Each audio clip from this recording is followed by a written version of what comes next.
জ্বালানি তেলের যদি সরবরাহে কোনো গোলযোগ হয় তাহলে অভাব হবে।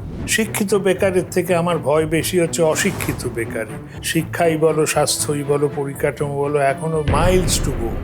মাথা পিছু আয় যদি দেখো, মাথা পিছু আয়ের নিরিখে তো আমরা অনেক পেছনে রয়েছি। যদি তুমি ডিফেন্সের সব জিনিস বাইরে থেকে কেনো তাহলে দেশের উৎপাদন বাড়ে না। পশ্চিমবঙ্গে কেমন আকাঙ্ক্ষার অবসান দেখি। লোকে আর কুঁড়ে ঘরে থেকে ওই শুধু খালি পান্তা ভাত নুন দিয়ে খেতে রাজি নয়। টাকার দাম ক্রমশ পড়ছে, তাহলে কি ধরনের আর্থিক উন্নতি হচ্ছে? মানে ডিসপ্যাশনেটলি দেখতে হবে, ওরকম আবেগ হয়ে যে না না দেখো রুপি 82 থেকে 78 রয়েছে, জয় হিন্দ, তো বলার কোনো কারণ নেই। যখন মার যদি তোমার দিতে হয়, তুমি যদি জানো মার হবে না, শুধু মারামারি হবে, তখনই তোমার উৎসাহটা কমে যায়। তো দুর্নীতির মেইন সমস্যা হচ্ছে ওই অপশাসন এবং উন্নয়নের অভাবের জন্য। তা নিলে আমি বিশ্বাস করতে রাজি নই যে আমাদের বাঙালি ছেলেমেয়েরা স্বচ্ছ। তৃণমূল টিকিট দিয়ে বলুন যেটা নির্দোষ, খুব খুশি হব, আবার মন্ত্রী বানান। আপনি চ্যালেঞ্জ করছেন? এমনি বলুন, আমি বাংলার লোক। 1971 সালে MA পড়তে দিল্লি গিয়েছিলাম। এতদিন ধরে মগজ ধোলাই হয়েছে। মগজ ধোলাই? ঠিক তাই। বাঙালির ধরো 50 বছর ধরে মগজ ধোলাই হয়েছে, দুটো প্রজন্ম। আপনি যে রাজনীতি করছেন সেটা তাহলে ব্যর্থ, মানুষকে বোঝাতে পারছেন না যে শাসক দল ভুল করছে? নিষ্ঠা ভরে কাজ করেছি, মিথ্যে কথা বলিনি, বাঙালির কাছে পরিস্থিতিটা তুলে ধরার চেষ্টা করেছি। আর তাছাড়া আমার কাজ তো অর্থনীতি, আর কিছু। নমস্কার।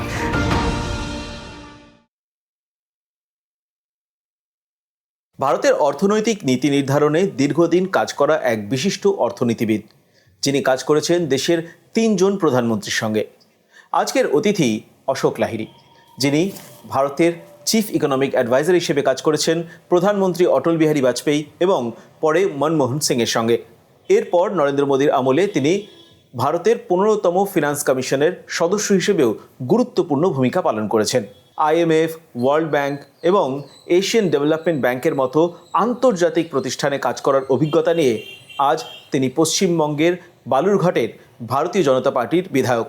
অর্থনীতি, নীতি এবং রাজনীতির এই দীর্ঘ অভিজ্ঞতা নিয়ে আজ আমাদের সঙ্গে আছেন অশোক লাহিড়ী। আমি সমিত সেনগুপ্ত, আপনারা দেখছেন B1। তবে এই পডকাস্ট শুরু করার আগে চ্যানেলটাকে অবশ্যই সাবস্ক্রাইব করে নিন। প্রথমেই আপনাকে স্বাগত জানাই B1-এ। যে আপনার কাছে প্রথম প্রশ্ন, যে আপনার যে শিক্ষা, জ্ঞান, অভিজ্ঞতা আন্তর্জাতিক স্তরে, এইগুলো নিয়ে বাংলার রাজনীতিতে কেন? আমি বাংলার লোক। 1971 সালে MA পড়তে দিল্লি গিয়েছিলাম, তারপর অর্ধ শতাব্দী বাইরে ছিলাম। কিন্তু বাংলার সঙ্গে যোগ কখনোই বিচ্ছিন্ন হয়নি। বাবা মা এখানে ছিলেন, আত্মীয় স্বজন, বন্ধু বান্ধব, স্কুল, কলেজ, পাড়ার, প্রত্যেক বছর একাধিকবার এসেছি। আমি খুব গর্বের সাথে বলি আমি কলকাতার ছেলে। পশ্চিমবঙ্গে না এসে কোথায় যাব? পশ্চিমবঙ্গই তো আমার প্রদেশ। আমাকে এখনো অবধি 5 বছর তো হয়ে গেল। প্রথম কিছু লোক ভেবেছে কে এলো রে বাবা। এখন মনে হয় কেউ ভাবে না যে আমি কে এলো রে বাবা। তো পশ্চিমবঙ্গ আমার নিজের বাড়ি, সুতরাং এসছি। আচ্ছা, এইটা কারণ। যখন গিয়েছিলাম তখনকার পশ্চিমবঙ্গ আর যে পশ্চিমবঙ্গে আমি ফিরে এলাম অনেক তফাৎ। 1960-এর 6-এর দশকে, গত শতাব্দীতে, বা 7-এর দশকে আমাদের পশ্চিমবঙ্গের তুলনা হতো দেশের অগ্রণী প্রদেশের সঙ্গে। মহারাষ্ট্র, গুজরাট, তামিলনাড়ু, অন্ধ্রপ্রদেশ, কর্ণাটকা। ফিরে যখন এলাম তখন দেখলাম এর তুলনা হয় বিহার, উত্তরপ্রদেশ। আমরা আর অগ্রণী প্রদেশ নেই, 21 নম্বরে নেমে গেছি। তো তাতে তো নিজের বাড়ি, নিজের লোক, দুঃখ তো হয়। আর দেখলাম উচ্চাকাঙ্ক্ষার অবসান হয়েছে। আমাদের খুব গর্ব ছিল, আমরা যখন ইয়াং ছিলাম আমরা সবাই ভাবতাম IAS হব, বড় ডাক্তার হব, বড় ইঞ্জিনিয়ার হব, বিজ্ঞানী হব। এখন এসে দেখলাম বিশেষত গ্রাম বাংলায় ঘুরে বেড়াই তো লোকে একটা লোয়ার ডিভিশন ক্লার্কের চাকরি কিংবা সিভিকের চাকরি পেলেই সন্তুষ্ট। ভাত ডাল পাচ্ছি, আর চাই কি? তো এই উচ্চাকাঙ্ক্ষার অবসান দেখে আমি সামান্য মানুষ কি করতে পারবো জানি না, কিন্তু ইচ্ছে তো হয় যে এই প্রদেশটাকে ঘুরে দাঁড় করানোর। কারণ জাতটা খুব তো উচ্চমানের জাত, এখানেই তো জন্ম হয়েছিল রবি ঠাকুর, সত্যজিৎ রায়, বিবেকানন্দ, অরবিন্দ। কিন্তু সব বহু যুগের আগের কথা। ওই রক্তই তো বইছে আমাদের মধ্যে, তাহলে এই দুরবস্থা কেন? প্রশ্নের উত্তর এখনো খুঁজছি। নিশ্চয়ই উত্তর আছে, নিশ্চয়ই কিছু করা সম্ভব। এর আপনি যদি উত্তর খুঁজছেন, তাও যদি টেন্টেটিভ কোনো কারণ যদি আপনি, কারণ 5 বছর আপনি সক্রিয়ভাবে রাজনীতিতে রয়েছেন এবং সিস্টেমের মধ্যে থেকে আপনি দেখছেন, আপনি এটা যে ভ্রান্ত নীতি। আমি স্বর্গীয় ডাক্তার বিধানচন্দ্র রায়ের খুব অনুরাগী। বিধানবাবু বেশি বয়সে এসেছিলেন। উনি একটা সময় বলতেন যে এত কাজ, আরও কম বয়সে যদি আসতাম ভালো হতো। উনি আইআইটি খড়গপুর করলেন, আইআইএম করলেন, কল্যাণী করলেন, বিধাননগর করলেন, কত কি করলেন। কিন্তু সেই সময় থেকে একটা খাদ্য সংকট ছিল। আমি তো বলবো বিরোধীদের মিথ্যা রাজনীতি। খাদ্য সংকটের কারণ নাকি বিধানবাবু, প্রফুল্লবাবু, অতুল্যবাবু এরা সব চুরি করতেন। এই জিন্দাবাদ জিন্দাবাদ ইনকিলাবের রাজনীতি তখন শরণার্থীর ঢেউয়ে উদ্বেল বা পশ্চিমবঙ্গ। সহজ যদি তুমি কোনো পন্থা বলে দাও, তুমি আমাকে যদি বলো ভালো করে রোজ সকালে মর্নিং ওয়াক করুন, ভেবেচিন্তে খান, শরীর ঠিক হয়ে যাবে। আর ও এসে বলল যে না, ওসব কিচ্ছু করতে হবে না, এই পুরিয়াটা আপনি একদিন খান, তারপর তৃতীয় দিন খান, 5 দিন পরে খান, তাহলেই ঠিক হয়ে যাবে। তো ওই ধরনের রাজনীতি যে হলো, সেই রাজনীতি থেকে আমরা আর বেরোতে পারলাম না। 34 বছরের বাম রাজনীতি, সেখানে খালি জিন্দাবাদ জিন্দাবাদ, আমাদের দাবি মানতে হবে, আমাদের কি কর্তব্য সেটা ভাবা হলো না। তার ফলে বড় বড় শিল্পগুলো সব উঠে গেল, শেষ হয়ে গেল। তারপর শিক্ষা জগতে রাজনীতি ঢুকে গেল। আর তাই চললো আরো 15 বছর তৃণমূলের আমলে। খালি এই সহায়তা, ওই সহায়তা, দীর্ঘমেয়াদী উন্নয়নের জন্য যা করতে হয় সেটা করা হলো না। শিক্ষা আগে প্রেসিডেন্সি কলেজে কিংবা ভালো ভালো আমাদের ইউনিভার্সিটিতে বাইরের থেকে লোক আসতো। বাবু রাজেন্দ্র প্রসাদ প্রথম রাষ্ট্রপতি, উনি কলকাতায় পড়তে এসেছিলেন। সিভি রামান, সর্বপল্লী রাধাকৃষ্ণন এখানে পড়িয়েছে। কালকে ইউনিভার্সিটি। এখন আমাদের ছাত্ররা যায় বাইরে পড়তে, অধ্যাপকরাও চলে যায় বিদেশি ইউনিভার্সিটিতে, এখানে কেউ নেই, লেখাপড়া হচ্ছে না। আর হবেই বা না কেন? সর্ষের মধ্যে ভূত ঢুকে গেছে তো। শিক্ষক নিয়োগে গণ্ডগোল হচ্ছে। শিক্ষা এটা। স্বাস্থ্যও একই জিনিস। স্বাস্থ্য এমন দুরবস্থা হয়েছে, আগে ক্যালকাটা মেডিকেল কলেজ, পিজি হাসপাতাল, অনেক ডাক্তার ভারতবর্ষের মধ্যে নাম করা ছিলেন।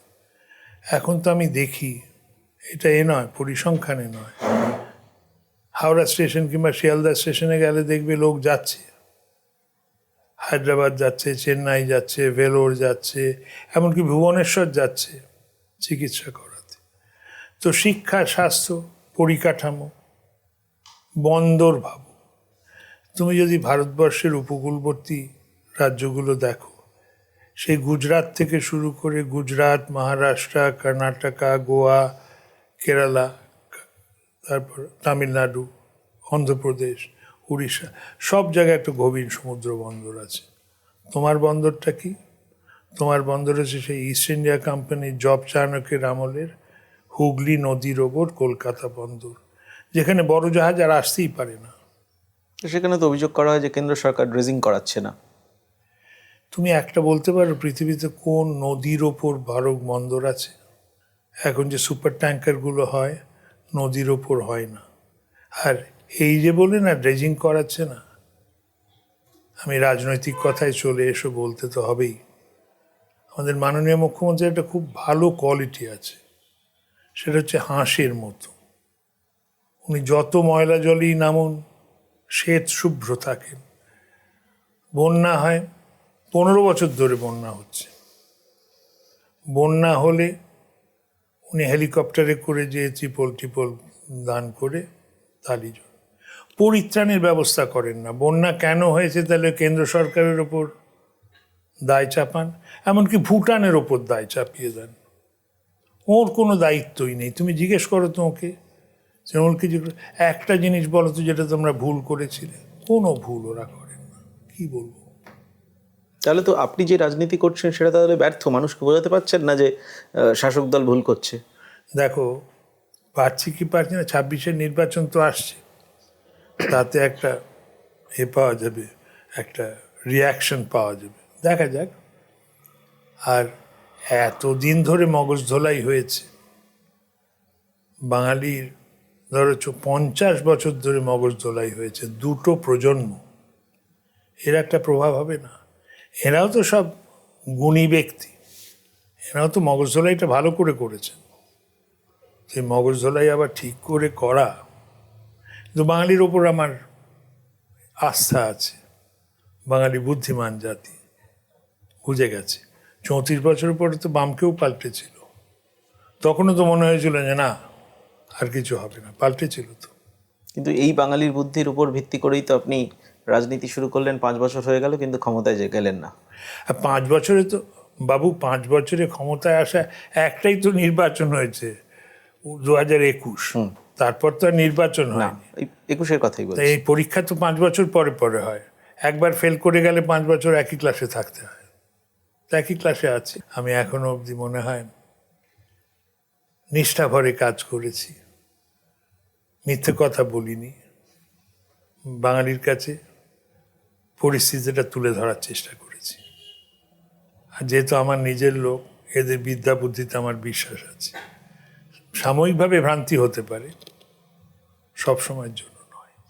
রাজ্যের শাসক দল বা বামেরা, আপনি যে রাজনীতি করছেন ভারতীয় জনতা পার্টিকে, একটা ধর্মীয় রাজনীতি করছেন আপনারা, এই অভিযোগে আপনাদের অভিযুক্ত করে।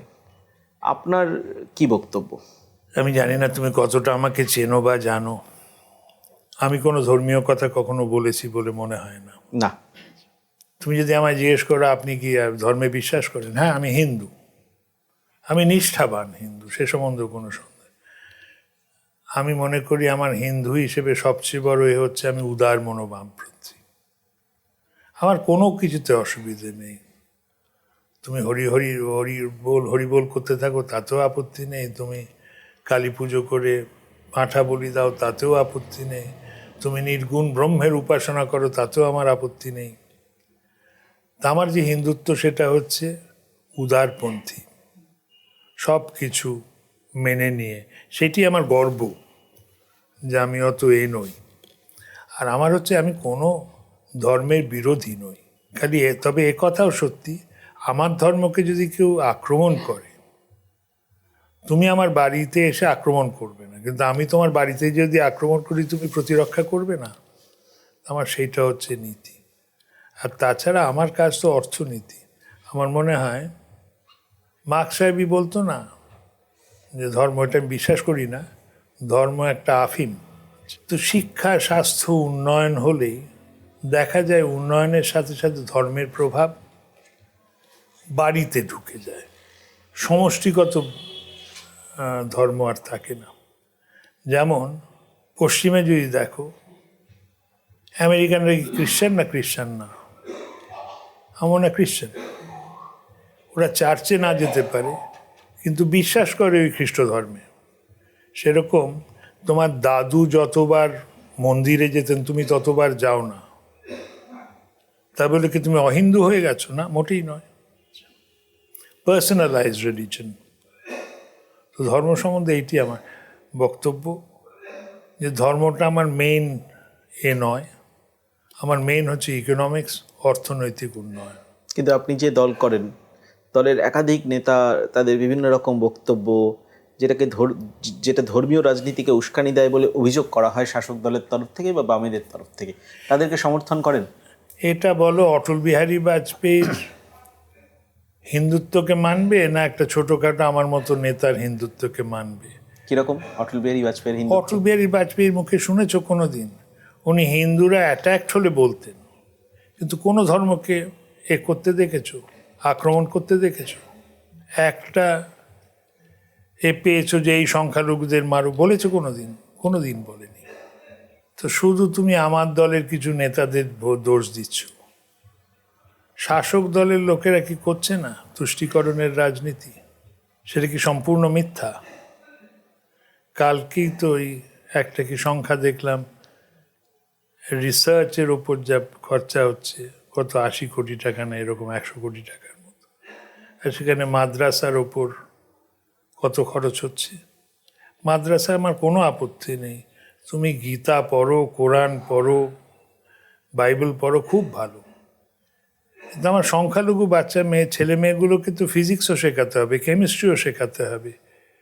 আমি তো মামেদের আর তৃণমূলকে জিজ্ঞেস করব, এই যে এত তোমাদের প্রীতি সংখ্যালঘুর, কটা আইএএস বানিয়েছো, কটা ডাক্তার বানিয়েছো, কটা বড় ইঞ্জিনিয়ার বানিয়েছো, কটা বড় ফিজিসিস্ট বানিয়েছো? তোমাদেরকে খালি ভোট ব্যাংক বানিয়ে রাখার ইচ্ছে, এগুলোকে অনুন্নত রেখে। তো তুষ্টিকরণের তো একটা তুষ্টিকরণ, তুমি তুষ্টিকরণ করতে পারো। তুমি আমায় এসে বললে সকালে কাল থেকে উঠবেন, মর্নিং ওয়াকে যাবেন, এত মিষ্টি খাবেন না, সেটায় খুশি হব না। তুমি তুষ্টিকরণই করছো, আমার মঙ্গলের জন্য করছো। তুমি যদি এসে বলে খান না, 4টে রসগোল্লা খান, 6টা খান, মর্নিং ওয়াকের দরকার নেই, ওই ধরনের তুষ্টিকরণ এরা করছে। এটি আমার আপত্তি, প্রকৃত উন্নয়ন করছে না। এর উদ্দেশ্য কি? শুধু ভোট ব্যাংক? ভোট ব্যাংক রাখা। এটা তো ইংরেজরা করেছিল না? ইংরেজরা আমাদের লেখাপড়া শেখায়নি। শিক্ষা অন্যান্য দেশে যত এগিয়ে গিয়েছিল সেই সময়, ওদের 200 বছরের শাসনে তো এগোয়নি। তার জন্য 17% লোক খালি সাক্ষর ছিল। কারণ তুমি যে লেখাপড়া শেখো, তাহলে লোকে বুঝতে পারবে, ভাবতে পারবে, পড়তে পারবে, তাহলে মুশকিল। আমার তো অনেক সময় মনে হয় যে শিক্ষার সর্বনাশটা করে দিয়েছে 50 বছরে। এটা একেবারে জেনে শুনে যেরমভাবে এদের পঙ্গু করে দেওয়া যাবে, এরা আমাদের কথা শুনবে। কিন্তু মমতা বন্দ্যোপাধ্যায়, তৃণমূল কংগ্রেস শাসক দল, তারা তো দাবি করছে যে শিক্ষা, স্বাস্থ্য, বেসিক যে বিষয়গুলো, তাতে অভূতপূর্ব উন্নতি হয়েছে, এবং সেই বাজেটে, তার বাজেট বক্তৃতাতেও সেগুলো বলা হয়, সেগুলো সেই খাতে আলাদা আলাদা করে ব্যয় ধার্য করা হচ্ছে। কি ব্যয় করে? শিক্ষা খাতে ব্যয় দেখো তো কত পশ্চিমবঙ্গে। আর তারপর আরেকটা জিনিস জানো, দুটো তোমার পরিসংখ্যান দেয়। একটা হচ্ছে অন্যান্য প্রদেশে প্রাথমিক শিক্ষা খাতে যা খরচা, তার অর্ধেক খরচা হয় প্রাথমিক। পশ্চিমবঙ্গে কতটা হয়? 1/3। তো কোনটা বেশি ইম্পর্টেন্ট? আমার বাংলা ইতিহাসে বিএ পড়া, নয় ছোট ছোট বাচ্চাগুলোর লেখাপড়া, এবিসিডি শেখা, পড়তে শেখা? 5,000 মতো প্রাথমিক শিক্ষালয় আছে, কিছু সরকারি সহায়তা প্রাপ্ত। ওখানে মাস্টারদের মাইনে দেন এরা, থ্যাংক ইউ ভেরি মাচ, খুব ভালো। কিন্তু মাস্টারদের মাইনে ছাড়াও একটা প্রাথমিক স্কুলে তো চক, ডাস্টার, স্কুল পরিষ্কার করার পয়সা, তারপর ইলেকট্রিসিটি বিল, একটা সাংস্কৃতিক রবীন্দ্র জয়ন্তী হলো, সেখানে ধূপকাঠি, একটা করে জিলিপি বাচ্চাদের দেওয়ার এই খরচা আছে। এই খরচা বাবদ মোটামুটি এরা দিতেন বোধহয় 12 না 13,000 টাকার একটা কম্পোজিট গ্রান্ট। সেখানে খরচা দেখা যাচ্ছে যা দরকার, তাতে ঘাটতি থাকে 33,000 টাকা বছরে, প্রতি স্কুলে। আমরা মাস্টারদের গালাগাল দিই, যারা মন দিয়ে পড়ার না, মুক্তমুখ করেন। আমি অনেক প্রাথমিক স্কুলে গেছি যেখানে শিক্ষকরা চাঁদা তুলে এই টাকাটার কিছুটা খরচা করেন। সেটা তো একটা স্থায়ী সমস্যার সমাধান হতে পারে না। তো অমর্ত্য সেন, নোবেল লরিয়েট অমর্ত্য সেনের যে প্রতিচি ট্রাস্ট আছে, তারা বোধহয় 2018-19 সালের একটা কোনো সমীক্ষা করেছে। তাতে দেখা যাচ্ছে বছরে 33,000 টাকার মতো ঘাটতি হয় প্রত্যেকটা প্রাথমিক স্কুলে। 33,000কে 5,000 দিয়ে গুণ করো, কত হয়? 165 কোটি টাকা। 165 কোটি টাকা দিলে এই ঘাটতিটা মেটানো যায়। সেই জায়গায় আমার পাড়া আমার সমাধান এই করে কত খরচা করেছেন জানো? 8,000 কোটি টাকা। 8,000 কোটি টাকা খরচা করতে করেন না, চোখের পাতা ফেলেন না। আর এখানে 165 কোটি টাকার জন্য আমার কচি কাচাগুলো সর্বনাশ করছে। তো এদের যে এরা ঘোষণার সরকার, কি দাবি করে বাজেটে দেখবে কোনো তথ্য আছে কিন্তু তার সূত্র নেই। আমি বলে দিলাম আমার যা লেখাপড়া, এরম লেখাপড়া আর কারণ নেই। তুমি জিজ্ঞেস করবে এর প্রমাণ কিছু দিতে পারেন আপনি যে খুব পণ্ডিত? আমি বললাম না, আমি জানি আমি পণ্ডিত। ওগুলো ওনার দিব্য চক্ষে দেখতে পান, আমরা চর্মচক্ষে দেখতে পাই না। তো এই সংস্থা, টাকার সংস্থান হচ্ছে কোথা থেকে? মানে এটা মানে মোটামুটি পাবলিক যে রাজ্যের অর্থনৈতিক পরিস্থিতি খুব খারাপ, মুখ্যমন্ত্রী নিজেও বলেন যে অর্থনৈতিক পরিস্থিতি খারাপ এবং তার অন্যতম দায়ী হচ্ছে কেন্দ্র সরকার। কেন্দ্র সরকার চলছে কি করে রাজ্যটা, চলছে কি করে? আপনি তো দেখছেন, আপনি তো, আপনার যে অর্থনৈতিক নলেজ আছে, আপনি তো বোঝেন কিভাবে চলছে সরকারটা। তো প্রথম হচ্ছে মেনটেনেন্সটা হচ্ছে না। সে তো তুমি টালিগঞ্জে থাকবে বললে, ওখানে যদি হেঁটে চলে ঘুরে বেড়াও দেখবে অনেক রাস্তা, রাস্তা নয় ওটা মনে হয় যেন ফুট পটলসের মধ্যে দিয়েই যাচ্ছি। তা একটা হচ্ছে অপারেশন মেনটেনেন্সের খরচা হচ্ছে না। দ্বিতীয় কি করবে, যতটা ঋণ করতে পারো করবে, করেছে। এখন তো 80,000 টাকা মাথা পিছু ঋণ হয়ে গেছে। তৃতীয় কি করবে, তৃতীয় হচ্ছে তোমার ছেলে মেয়ে আছে আশা করি, ওরা যে ওই স্কুলের বই কিনতে বলছে, বলে দাঁড়া কিনে দিচ্ছি।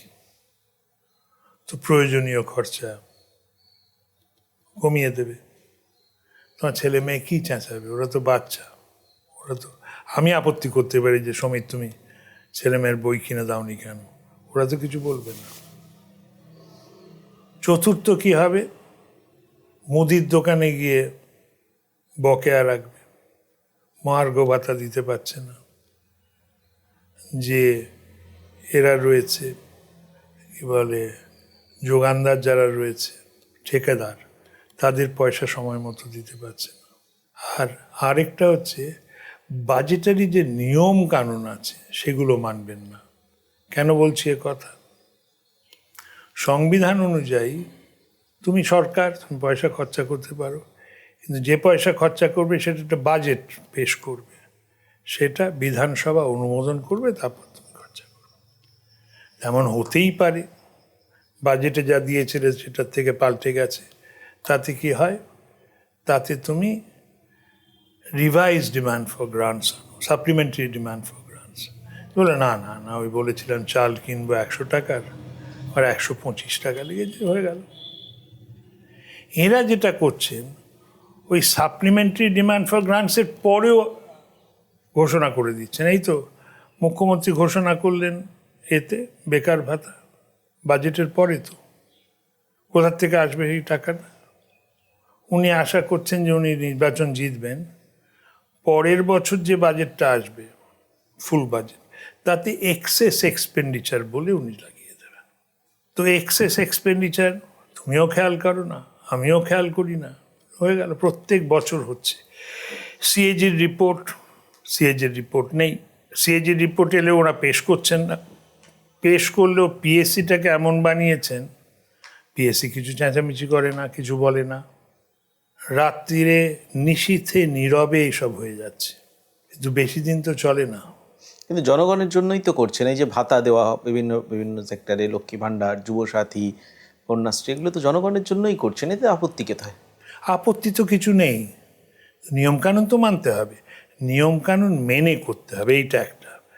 আরেকটা হচ্ছে জনকল্যাণমূলক ভাতা নিশ্চিতভাবে প্রয়োজন। যারা দুর্গত, খুব দরিদ্র, তাদের নিশ্চয়ই সমাজ কল্যাণ ভাতা, কোনো আপত্তি নেই। সাথে সাথে শুধু ত্রাণ ছাড়া পরিত্রাণেরও ব্যবস্থা করতে হবে, তো দীর্ঘমেয়াদী উন্নয়ন। কারণ প্রত্যেক বছর যদি শুধু খালি এটাই দাও, ভাতাই দাও, আর দুর্গাপুজোর সমিতিগুলোকে 1 লাখ টাকা কিংবা 1 লাখের বেশি করে দাও, তো টাকাটা আর আসবে না।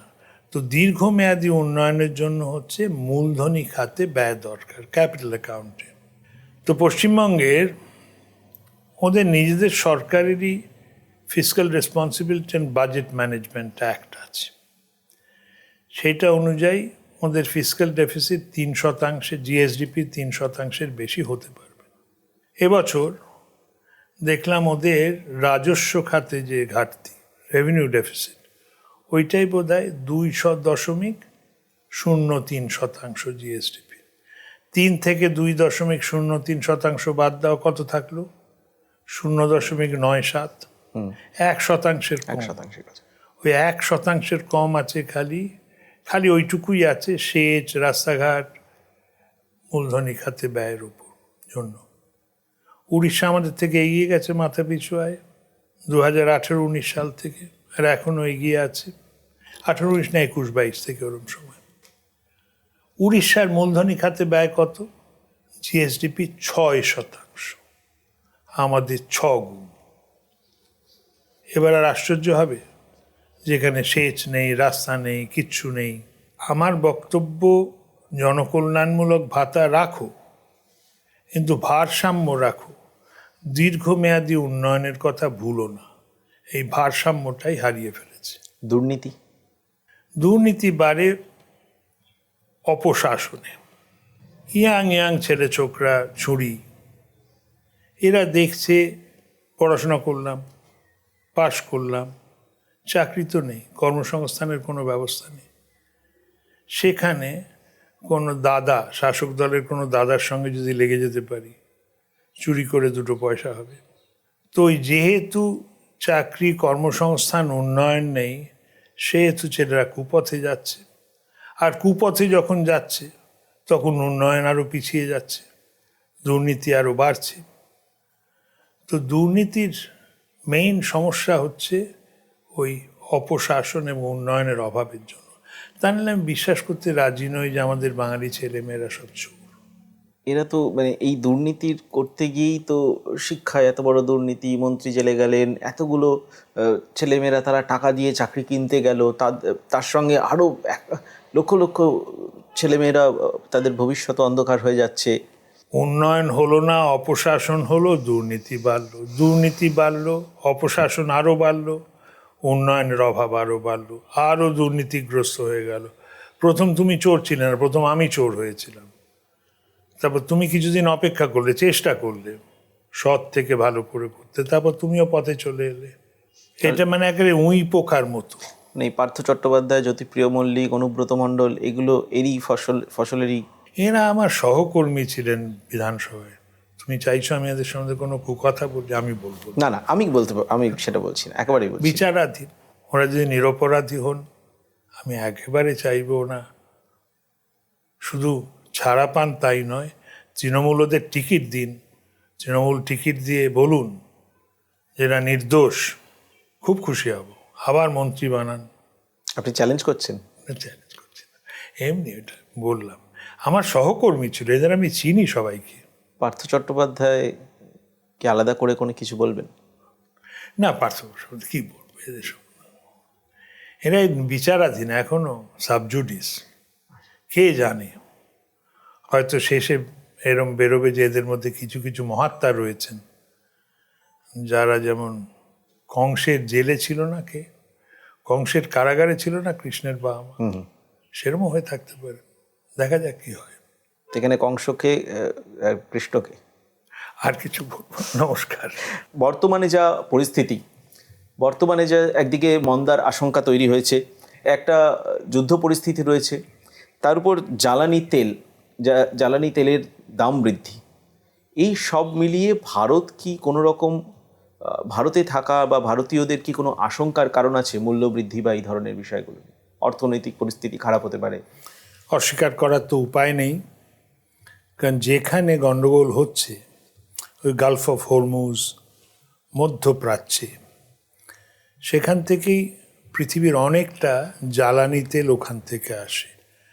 তো জ্বালানি তেলের যদি সরবরাহে কোনো গোলযোগ হয়, তাহলে অভাব হবে, অভাব হলে দাম বাড়বে। আর তুমি জানো যে ভারতবর্ষ, আমরা জ্বালানি তেল মানে পেট্রোলিয়ামের জন্য আমরা ভীষণভাবে পরনির্ভর। আমাদের জ্বালানি তেল, পেট্রোলিয়াম বেশি প্রোডাকশন হয় না এখনও অবধি। তারপরে সেটা তো একটা ভয়ের কারণই। তারপর যেটা হয়, এই যেমন এয়ার স্পেস বন্ধ হয়ে যাচ্ছে, তারপর সি লেন্স বন্ধ হয়ে যাচ্ছে, তাতে জাহাজ, এরোপ্লেন সব ঘুরে ঘুরে যেতে হবে, যাতায়াতের খরচা বাড়বে, জিনিস নিয়ে যাওয়ার খরচা বাড়বে। তাছাড়া যেটা সবচেয়ে বড় ভয় হচ্ছে এই যুদ্ধ কোথায় গিয়ে থামবে। এই যুদ্ধ কি আরও দেশগুলোকে টেনে নেবে ভেতরে? তারপর মারামারি হবে না খালি মার হবে সেটাও বোঝা যাচ্ছে না। সুতরাং দুশ্চিন্তার তো কারণ আছেই। আর কিছু কিছু জিনিস যেগুলো দুষ্প্রাপ্য আমাদের দেশে হয় না, অন্য দেশ থেকে আনতে হয়, তার উপরও প্রভাব পড়তে পারে। আপনি দেশের অর্থনৈতিক কাঠামোটাকে গত প্রায় 20 বছর কি তার বেশি সময় ধরে একেবারে প্রত্যক্ষভাবে দেখছেন। আপনার অভিজ্ঞতা কি বলছে, ভারত কিভাবে আস্তে আস্তে দৃঢ় হচ্ছে ইকোনমিক সেক্টরে? একটা তো আমার খুব মনে লেগেছিল, সেটা হচ্ছে জাপানের যদি এই দেখো উন্নয়নের ব্যাপারটা, তো 19 শতাব্দীতে মানে 1900s-এ না 1800 কিছুতে, তখন টোকুগাওয়া রেজিম ছিল, তারপর মেইজি রেস্টোরেশন হলো, তখন জাপানে বিশ্বাস করো ওদের 40% সাক্ষর ছিল। সেখানে আমাদের স্বাধীনতার সময় সাক্ষরতার হার ছিল 17 না 18%। তো এইটা অনেকে বিশ্বাস করে, এবং আমি মনে করি খুব ভালো করে, যে একটা দেশ দেখবে না যেখানে লোকে শিক্ষিত অথচ দেশটা অনুন্নত, আর কোনো উন্নত দেশ দেখবে না যেখানে দেশটা উন্নত কিন্তু লোক অশিক্ষিত। যে ভারতবর্ষের সাক্ষরতার হার 70-80%-এ পৌঁছে গেছে। লেখাপড়া জানা ছেলে, আমরা অনেক সময় বলি শিক্ষিত বেকার, শিক্ষিত বেকার। শিক্ষিত বেকারের থেকে আমার ভয় বেশি হচ্ছে অশিক্ষিত বেকারে। শিক্ষিত বেকারের ভয় হচ্ছে যে ওরা আন্দোলন করবে, ওরা তো বাড়িতে চুপচাপ বসে থাকবে না, এর বিরুদ্ধে বিক্ষোভ করবে। কিন্তু ওরা অনেক বেশি সক্ষম। ওই শিক্ষিত বেকার দুদিন পরে দেখবে যখন যে চাকরি বাকরি হচ্ছে না, কিছু একটা করবে। তো অনেকেই বলতো না যে আগে আমাদের ছোটবেলায় বলতো শিক্ষিত বেকার হলে খুব মুশকিল, সুতরাং শিক্ষাই দিও না। একেবারে ভুল। শিক্ষা দিতে হবে, ওরা যদি আমার বিরুদ্ধে বিক্ষোভ করে করুক, কিন্তু ওরাই উন্নয়নটাকে করবে। তো প্রথম তো ভারতবর্ষে তুমি জিজ্ঞেস করলে কীরমভাবে দেখছি, শিক্ষায় অগ্রগতি, যেটাকে বলে ফাউন্ডেশনাল লিটারেসি অ্যান্ড নিউমারেসি। এখন বাচ্চা কাচ্চাগুলো ভয় হয় যে প্রাথমিক স্কুলে পশ্চিমবঙ্গে ভালো করে লেখাপড়া হচ্ছে না, ক্লাস 4-5-এর বাচ্চাও যোগ বিয়োগ গুণ ভাগ করতে পারে না কিংবা পড়তে পারে না। কিন্তু ওই পড়া যদি এগোয় তাহলে একটা খুব ভালো হবে। তো শিক্ষায় অগ্রগতি হয়েছে, স্বাস্থ্যে অগ্রগতি হয়েছে। আগে খোঁজ নিয়ে দেখো, তোমার ঠাকুমা কি ঠাকুমার মা মারা গিয়েছিলেন পরিণত বয়সে, কত বয়স ছিল? 48 বছর বয়স। এখন আমরা 60-65-তে তো কোনো ব্যাপারই নয়। কেউ একটা 65 বছরে মরলে বলে হা হা কম বয়সে মরে গেল।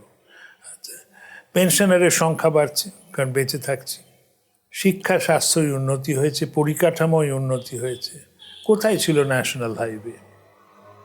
আগে ন্যাশনাল হাইওয়ে তো ছিল না, ফারাক্কায় তোমার জাহাজে করে ওইটা পেরিয়ে তারপর যেতে হতো। যথেষ্ট হয়েছে কি না? শিক্ষাই বলো, স্বাস্থ্যই বলো, পরিকাঠামো বলো, এখনো মাইলস টু গো, অনেক দূরের পথ, এখনো অনেক কিছু করতে হবে। উন্নতি হয়েছে। তারপর ধরো এগুলো যে হয়েছে, ভারতবর্ষ 4র্থ বৃহত্তম অর্থনীতি হয়েছে। 4র্থ বৃহত্তম অর্থনীতি হয়েছে, তাতে কি দুঃখ পাবো না খুশি হবো? অনেক তাতে কি হয়েছে? তো 4র্থ না হয়ে যদি 40তম হতো তাহলে কি আনন্দ হতো? তা তো নয়। কিন্তু একই সঙ্গে মাথা পিছু আয় যদি দেখো, মাথা পিছু আয়ের নিরিখে তো আমরা অনেক পেছনে রয়েছি। আমাদের এত মানুষ, না আমাদের আয় তো সবার আয় যোগ করলে তো অনেক আয় হবেই, অনেক দূর যেতে হবে এখনো। তো যেটা দেখি এই গত 20 বছরে যেটা হয়েছে, শিক্ষা স্বাস্থ্য পরিকাঠামোর উন্নয়ন হয়েছে। তারপর ডিফেন্সে অনেকগুলো পয়সা যায়। যদি তুমি ডিফেন্সের সব জিনিস বাইরে থেকে কেনো তাহলে দেশের উৎপাদন বাড়ে না। এখন দেশে অনেক ডিফেন্সের জিনিস তৈরি হচ্ছে, সেটা একটা বিরাট ব্যাপার। তারপর 20 বছরে, তার আগের থেকেই শুরু হয়েছিল, আইটিতে অনেক উন্নয়ন হয়েছে। এখন একটা চ্যালেঞ্জ এসে গেছে আর্টিফিশিয়াল ইন্টেলিজেন্সে, ওতে আমরা কীরকম করব। তা হলেও উন্নয়ন হয়েছে এ সম্বন্ধে কোনো সন্দেহ নেই। এবং তার থেকেও বড় কথা, শুধু তো আমরা চতুর্থ বৃহত্তম ইকোনমি হয়েছি বলে উদ্বাহু হয়ে নৃত্য করব না। গত 4 বছর ধরে বড় বড় অর্থনীতির মধ্যে ভারত সবচেয়ে দ্রুত গতিতে এগিয়ে যাচ্ছে। তোমার মতো আজকের যুবকরা, ওরা 7% হলেও খুশি নয়। বলে 7%-এ কী হবে, 10% করতে হবে, যেরকম চীন করেছে, কোরিয়া করেছে। তো প্রথম তো আকাঙ্ক্ষার থেকেই তো কর্ম শুরু হয়। তোমার একটা ইচ্ছা আছে বলেই তুমি কিছু করো। তো আমার সবচেয়ে যেটা ভালো লাগে, পশ্চিমবঙ্গে সেটা দেখি না। পশ্চিমবঙ্গে কেমন আকাঙ্ক্ষার অবসান দেখি, ওই বেকার ভাতা এই নিয়েই। অনেকে রাজনৈতিক নেতারা মনে করেন যে মানুষ এতেই খুশি, 1500 টাকা দিয়ে দাও তাহলে আর কিছু করবে না। কিন্তু বাকি মহারাষ্ট্র, গুজরাট, আন্ধ্রপ্রদেশ, তামিলনাড়ু, কেরালায় যাও, লোকে চাইছে। লোকে আর কুঁড়ে ঘরে থেকে ওই শুধু খালি পান্তা ভাত নুন দিয়ে খেতে রাজি নয়। শুধু বাঁচতে নয়, ভালো করে বাঁচতে চায়। আমি পশ্চিমবঙ্গের প্রসঙ্গে আসবো। আপনি দেশের অর্থনৈতিক উন্নতির কথা বলছেন, অর্থনৈতিক উন্নতির কথা। খুব সাধারণ মানুষের মাথার মধ্যে একটা বিষয় চলছে, যারা একটু খোঁজ রাখেন, ডলারের প্রেক্ষিতে টাকার দাম ক্রমশ পড়ছে। তাহলে কি ধরনের আর্থিক উন্নতি হচ্ছে? এটা খুব একটা ইমোশনাল টপিক। ইংরেজরা যখন রাজত্ব করত, ওরা চেষ্টা করত যে 1 পাউন্ডে খুব কম টাকা লাগবে। তার মানে এক্সচেঞ্জ রেটটা খুব হাই ছিল। কি উদ্দেশ্য ছিল ওদের? যে ধরো 4 টাকায় যদি 1 পাউন্ড স্টার্লিং পাওয়া যায়, তাহলে 4 টাকা দিয়ে তুমি 1 পাউন্ড স্টার্লিংয়ের জিনিস কিনতে পাবে। আমরা কিনবো বেশি। সেখানে যদি 8 টাকা করে দাও পাউন্ড স্টার্লিংয়ে, দাম বেড়ে যাবে। আমার 8 টাকা দিতে হবে একটা জিনিস আনার জন্য। তো ওরা বিক্রি করতে চাইতো ইন্ডিয়াতে। তার ফলে ওরা একটা ওভার ভ্যালুড এক্সচেঞ্জ রেট রাখত।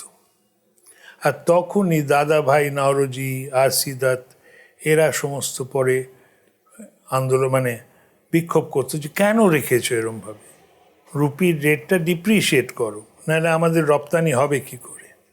আর সেখানে দেখো এখন আমাদের হয়েছে যেন এটা আমার পুরুষত্ব।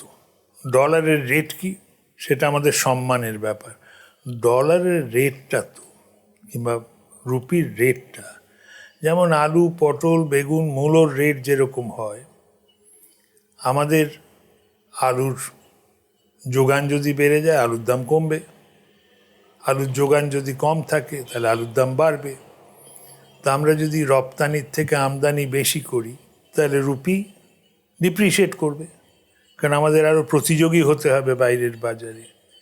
তো এই নিয়ে এইটা একটা কোনো সম্মান কিংবা অনারের ব্যাপার নয়।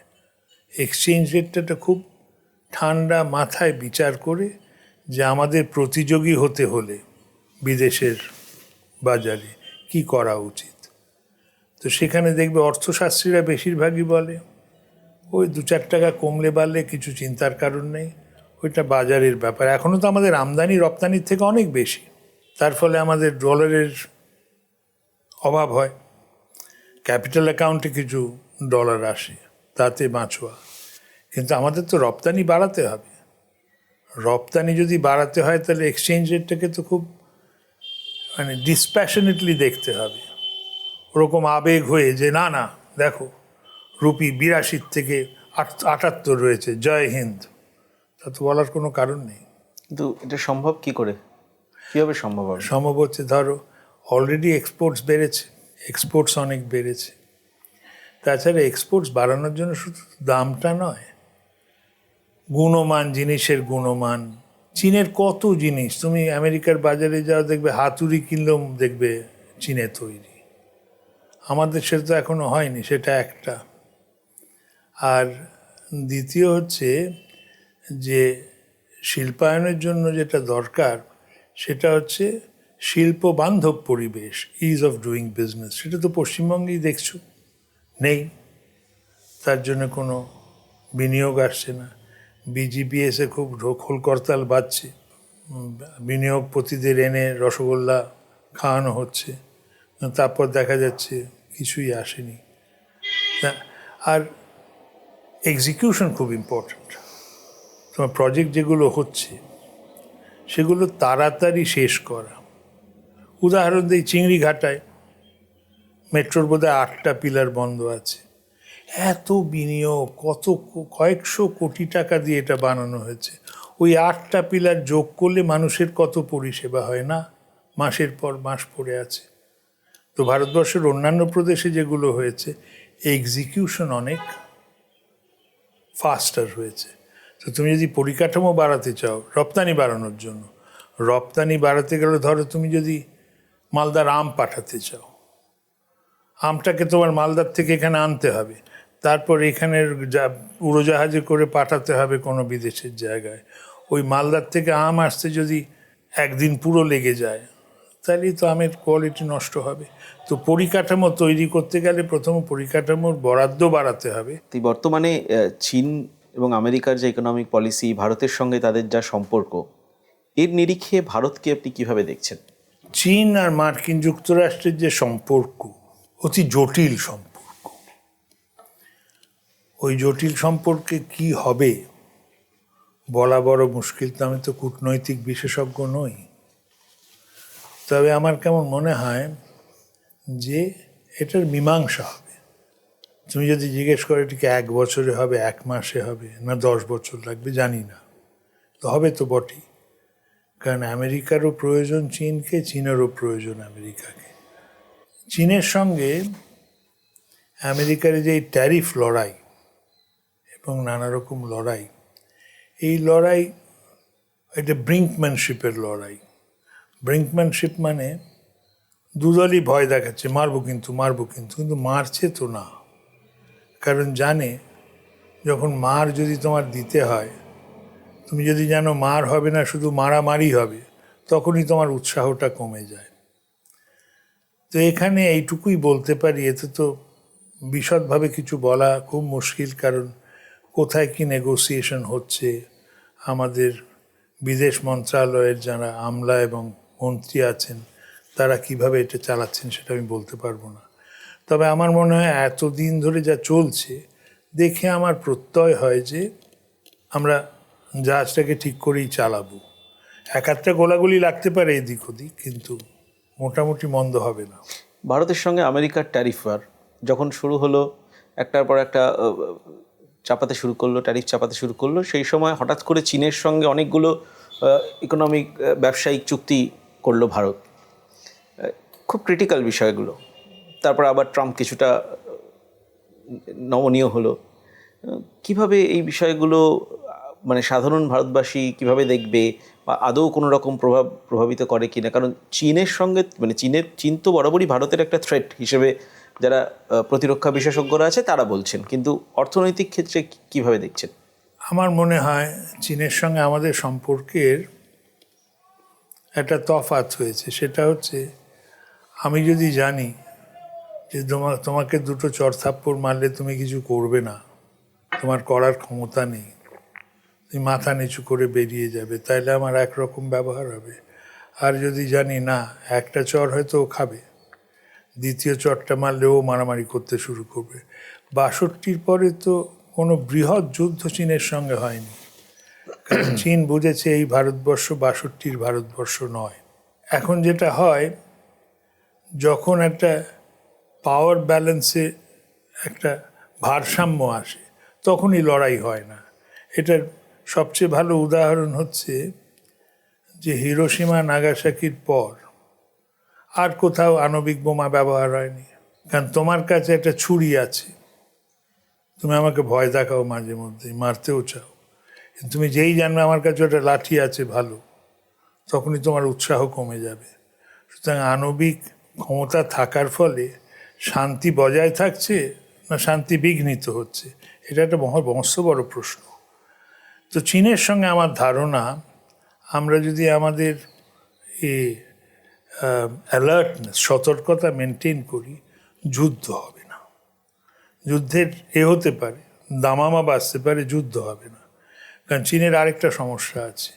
চীনের সমস্যা হচ্ছে, চীনের মাওসেতুংয়ের পর ওই যে পিপলস লিবারেশন আর্মি যুদ্ধ করেনি বহুদিন, বড় লোকরা যুদ্ধ করতে পারে না। বড় লোকরা তুমি মস্ত বড় বা কামান কিনতে পারো, বন্দুক কিনতে পারো, কিন্তু প্রাণ দিতে তুমি রাজি না।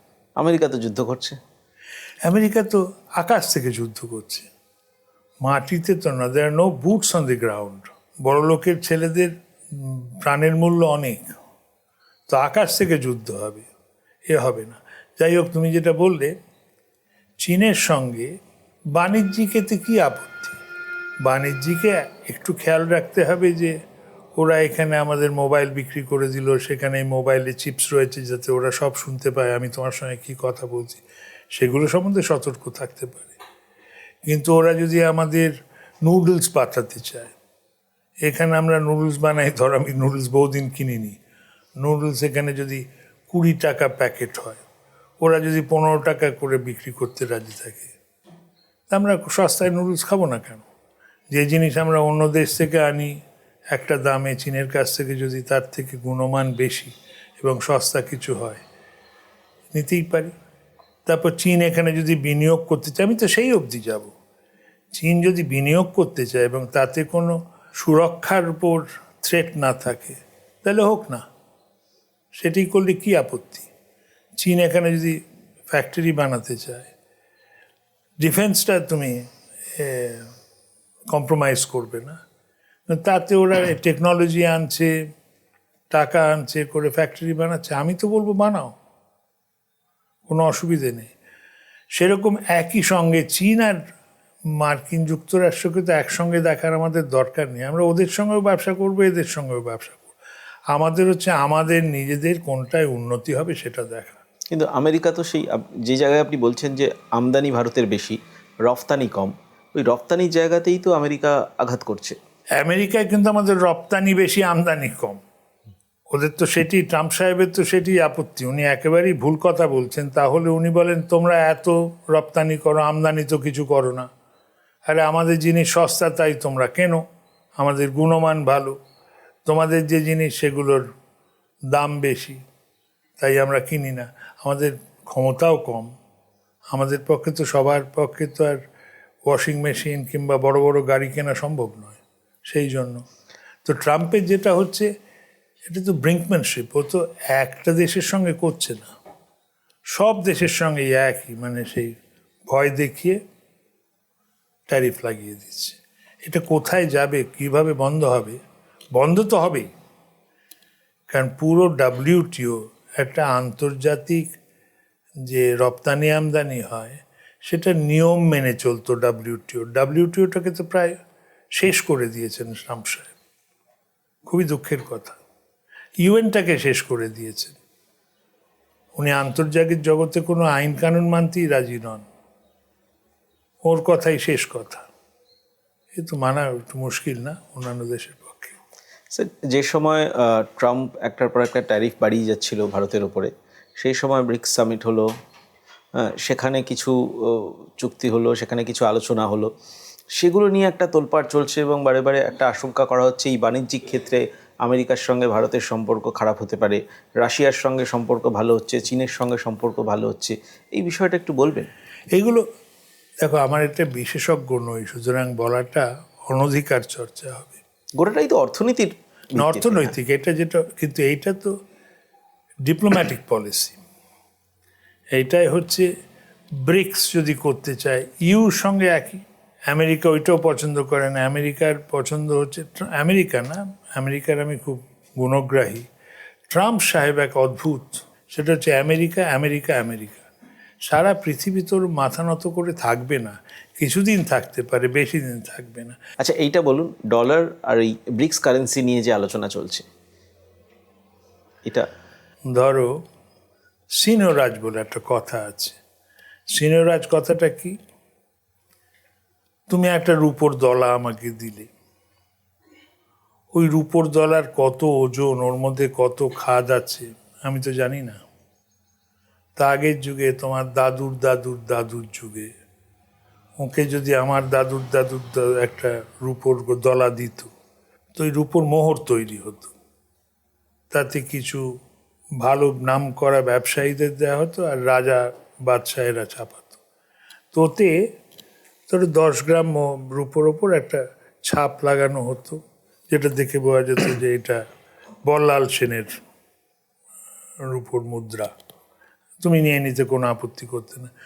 বল্লালবাবু যেটা করতেন, কিংবা কোনো সব রাজারাই করতো, কিংবা সব ব্যবসায়ীরাই করতো, ওই রূপোরের থেকে একটু অংশ নিত খরচা হিসেবে, ওটাকে বলতো সভারেন্টি। যেহেতু তুমি সভারেন, সার্বভৌম একটা রাজ্য, রাজা, তোমার এই অধিকারটা ছিল।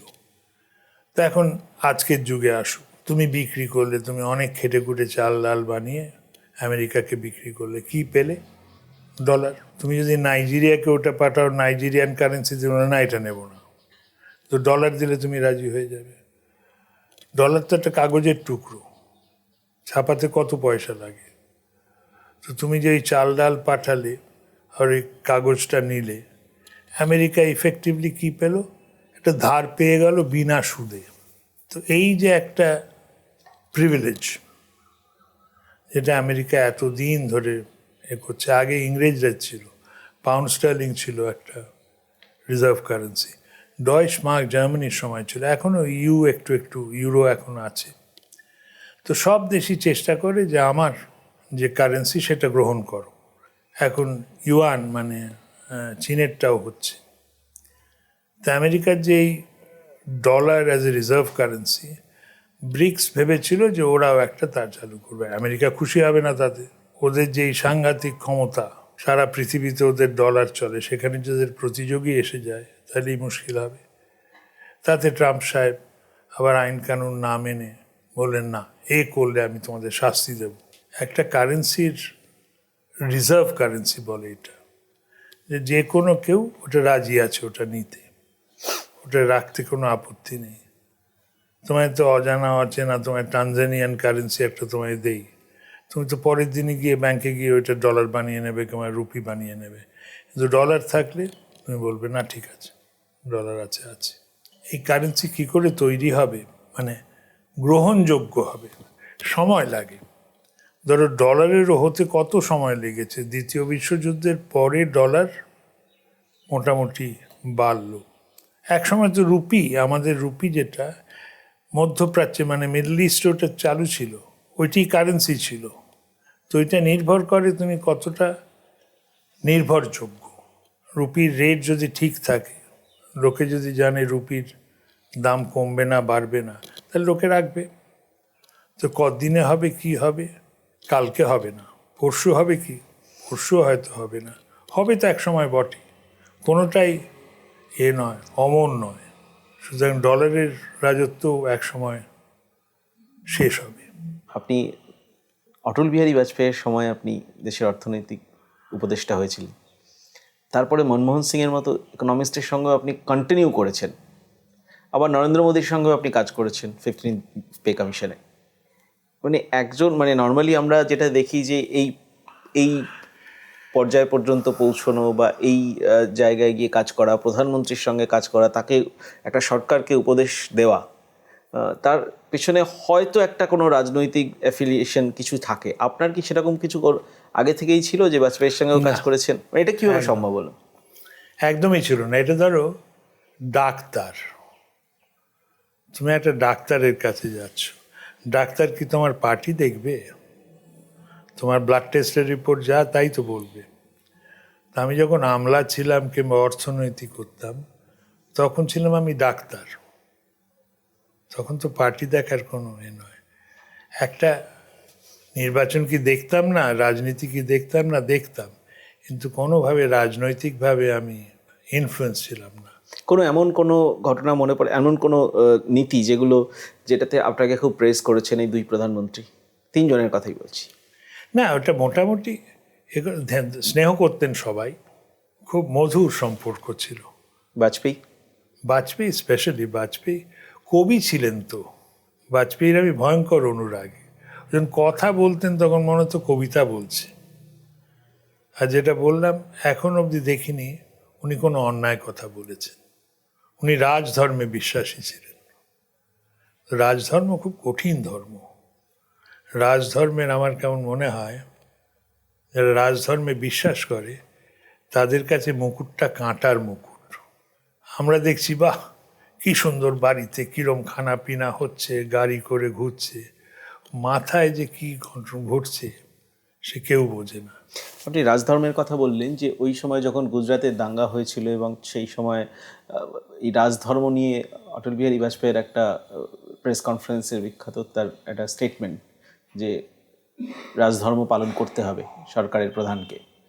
তো সেই সময় নরেন্দ্র মোদী ওখানে দায়িত্বে রয়েছেন হ্যাঁ, তো গুজরাটে। নরেন্দ্র মোদী তো কোর্টে কেস হয়েছে, কোর্টে কেসে তো উনি ছাড়া পেয়েছেন। না, আপনি এই বক্তব্যকে সমর্থন করেন? একদম। আমি রাজধর্ম সাপোর্ট করি। আবার নরেন্দ্র মোদী যে আদালত থেকে মুখ ছাড় পেয়েছেন, আমি ওই কনটেক্সটে রাজধর্মের বিষয়টা বলছি। ওই কনটেক্সটে কেন, সব কনটেক্সটে রাজধর্ম আছে। রাজধর্ম কার কথা দেখলাম, পাল বংশেরই তো একজন বোধহয়, পাল বংশের, আমাদের পাল সাম্রাজ্য ছিল না, নিজের ছেলেকে একটা কি গন্ডগোল করেছিল বলে শুলে চড়িয়েছিল। আমাদের এই ঐতিহ্য আছে, উল্টোটাও আছে। রাজধর্ম মানে তুমি নিজের ছেলের বিচার করছো, অন্যের বিচার করছো, কোনো তফাৎ হবে না। মনমোহন সিং ইকোনমিস্ট ছিলেন, তিনি নিজেই বলতেন যে অ্যাক্সিডেন্টালি তিনি প্রাইম মিনিস্টার হয়েছেন। তার সাথে কাজের অভিজ্ঞতা কীরকম? মনমোহন সিং খুব মৃদুভাষী ছিলেন, অত্যন্ত বিচক্ষণ। আপনার উপদেশনার প্রয়োজন পড়তো? একটা টিমে খেলছো 11 জন, লায়নেল মেসিরও তো দরকার, পেছন থেকে একজন স্টপার বল দেবে। তা প্রয়োজন পড়তো, উনি ইচ্ছে করলে তো নিজেই সব করতে পারতেন, কিন্তু সময়ের অভাব আছে। তা মনমোহন সিংয়ের যেটা হচ্ছে, ওরকম একটা মৃদুভাষী ভদ্রলোক খুব কম পাওয়া যায়। উনি যদি একটা মিটিংয়ে বসে থাকতেন কোথাও পেছনে, কেউ ভাবতেই পারতো না যে উনি ভারতবর্ষের প্রাইম মিনিস্টার। একেবারে নিরহংকারী, মৃদুভাষী ভদ্রলোক। যে সময়টা ইউপিএ 1-এর আমলে যখন আপনি তার উপদেষ্টা হয়ে কাজ করছিলেন সরকারের, সেই সময় মনরেগা প্রকল্প চালু হয়, 100 দিনের কাজ, যেটা নিয়ে বামেরা মানে সমস্ত জায়গায় গোটা দেশ জুড়ে তারা প্রচারও করে, এখনও নির্বাচনের সময় তারা প্রচার করে যে এই গ্যারেন্টি। তার পিছনে কি মানে কি মানে পরিকল্পনাটা কী ধরনের, কীভাবে সেটা বাস্তবায়িত হলো? কারণ গভর্নমেন্টের উপরে আর্থিক বোঝা তো এটা, আপনি দেখেছেন বিষয়টা কাছ থেকে। এটা বহু পুরাতন একটা নীতি। তুমি ঠিক করলে যারা বসে আছে খেতে পাচ্ছে না, কাজও নেই, তাদের 100 টাকা করে দেবে। তো তোমার ভয় হচ্ছে যে আমিও তো সেই লাইনে লেগে যাব, মানে 100 টাকা দেবে। তুমি সেখানে যদি বলো 8 ঘন্টা কাজ করতে হবে, তখনই আমি আর লাইনে লাগবো না। আর দ্বিতীয় ছিল কিছু কিছু স্থায়ী সম্পদ তৈরি করা। রাস্তা তৈরি হচ্ছে, সেখানে 100 টাকার লোকেদের দিয়ে কাজ করানো হলে একটা সুবিধা হয়। এটা বহুদিন, এটা মনে হয় 20 শতাব্দীর তখন থেকে এই কথা হচ্ছে যে এই বাড়িগুলো, তুমি বাড়িতে সম্বিত বাড়িতে বসে আছে, খেতে টেতে পাচ্ছে, কিছুই হচ্ছে না, ও যদি এসে কাজ করে 8 ঘন্টা কোনো মাইনে না নিয়ে, তাহলে রাস্তাটা তৈরি হয়ে যাবে। তারপর দেখা গেলো ও তোমাকে আনা খুব কঠিন, তা ঠিক আছে 100 টাকা দেবো, এসো। তা এখন এই প্রোগ্রামের ইফেক্টিভনেস তো আছেই কিছু। চ্যালেঞ্জটা কোথায়? চ্যালেঞ্জ হচ্ছে, যেহেতু তোমাকে টাকা দিচ্ছি কাজ করার জন্য, কিন্তু কাজটা একমাত্র উদ্দেশ্য নয়, ওই কাজটার সুপারভিশন, যে আসলে কাজটা ঠিক করে হচ্ছে, সেটা একটা। তুমি 8 ঘন্টা কাজ করছো, তারপর এটা সেলফ সিলেকশন বলে, তো যেহেতু কাজ করতে হবে, বড় লোকরা যাবে না। তো প্রথম দিকে তো ভয়ই হয়, যে কোনো সরকার যে কোনো প্রকল্প করলেই প্রথম অর্থনীতিদের এত খরচা কী করে হবে। কিন্তু কিছুদিনের মধ্যেই দেখা গেল যে এটা যদি ঠিকভাবে করা যায় খারাপ নয়। তবে ওই চ্যালেঞ্জটা হচ্ছে দেখা যে অ্যাসেট তৈরি হচ্ছে। মনমোহন সিংয়ের কৃতিত্ব কতটা ছিল এই গোটা বিষয়টাতে? এইটা ইন্ডিভিজুয়াল কৃতিত্ব বলা মুশকিল আছে। ওটা তো এনএসসি বলেছিল না খুব করে, যখন সোনিয়া গান্ধীর এনএসসি ছিল, সেখানে জন ড্রেস ছিল, নানা লোক ছিল। তো সেগুলো ওই সরকারের কে প্রথম ভেবেছিল, এই প্রশ্নের উত্তর দেওয়া খুব মুশকিল। আর নরেন্দ্র মোদীর সাথে কাজের অভিজ্ঞতা? Narendra Modi extremely good implementer, মানে যা বলবে তা করবে এবং লেগে থাকেন পেছনে, ভোলেন না।